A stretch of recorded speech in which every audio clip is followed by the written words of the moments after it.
Good morning, children. I hope you all are writing the important notes.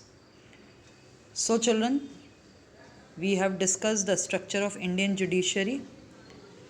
Yesterday, I talked about appellate jurisdiction or appellate system, which is given at page 58, first paragraph, and I told you that if a person feels that he is not satisfied by the judgment passed by the lower court, he can approach to a higher court. Okay.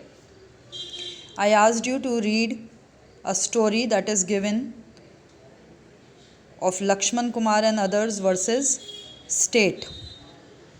Okay. Now here children, this is an incident dated back in 1980. Lakshman Kumar, who married a girl Sudha Goyal of 20-year-old, and they lived in a flat in Delhi. Now, 2nd December 1980, Sudha, she died in hospital due to burns, and her family filed a case in the court. That was the trial court. Okay. Now, in the trial court, 4 of her neighbors, Sudha's neighbors, were called as witness. These witnesses, they stated that on the night of December 1, they heard Sudha screaming.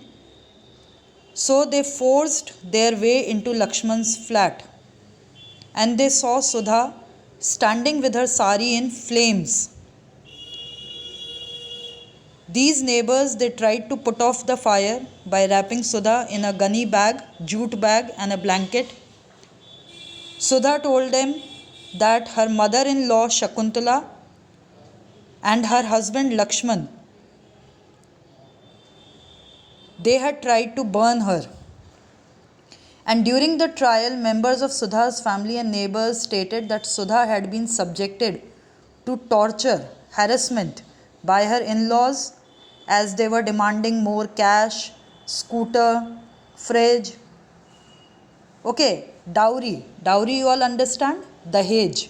Okay. Now, as a part of the defense, Lakshman and his mother, they stated that Sudha's sari had accidentally caught fire when she was working in the kitchen. So on the basis of all these evidences, the trial court, they convicted Lakshman and his mother and brother-in-law Subhash Chandra, and they were sentenced to death. That means they were punished. Then in November 1983, children, these 3, Lakshman, his mother and his brother-in-law, they went to the High Court to appeal against the verdict or judgment given by trial court, because they were not satisfied by that judgment. Okay, so they approached High Court. After hearing the arguments of the lawyers and everyone in the High Court, it was decided that Sudha had died due to an accidental fire. So Lakshman, Shakuntala and his brother-in-law, they were found not guilty. Clear? Children, if you remember in class 7, we have read about women's group across the country. Okay, so one such women group, they protested as they were not happy to see the judgment given by High Court. So they filed a separate appeal against the High Court decision in the Supreme Court.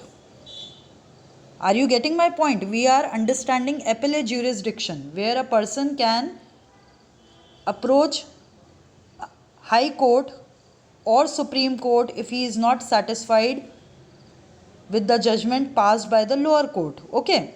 So in 1985, Supreme Court heard the appeal against Lakshman and the 2 members of his family.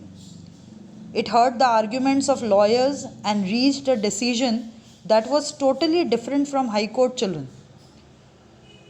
Supreme Court found that Lakshman and his mother was guilty. His brother-in-law Subhash was acquitted, as enough evidences were not there against him. And Lakshman and his mother, they were sent to prison for life. So this is appellate jurisdiction, children, which you need to understand. Now, one more thing, children, that we have an independent judiciary. Now, how to ensure independence? Page number 56, children.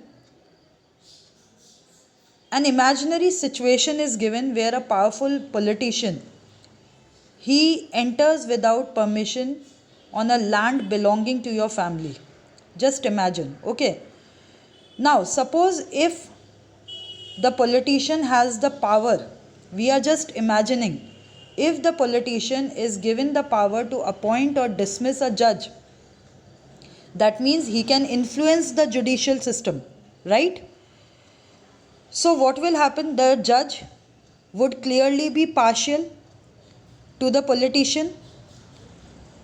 The control that the politician holds over judge does not allow the judge to take an independent or fair decision, right?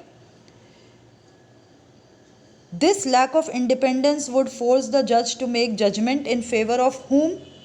In favor of the politician.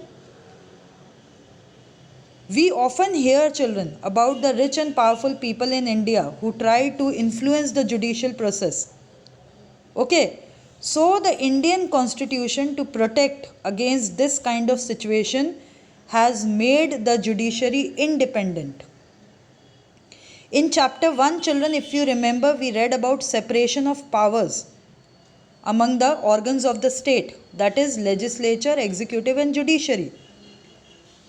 This is done, children, separation of power is done to keep a check on the work of each organ. Okay, to limit them. Otherwise, they would interfere in each other's affairs. Okay. Now, one more thing, children, remember. Independence of judiciary, it allows the court to play a very important role, ensuring that there is no misuse of power by legislature or executive. It protects the fundamental rights of the citizens, children. And one more thing here I would like to mention, children, which is given at page 56, last paragraph, that the judges in High Court or Supreme Court, okay, they are appointed with very little interference. Their appointment is not in the hands of the government, or their impeachment is not in the hands of the government. Okay, once appointed to the office, it is very difficult to remove a judge, children. Okay, judges, they are the Chief Justice or other judges. If they need to be removed, that is done by 2/3 of the majority votes of the parliament. Okay, so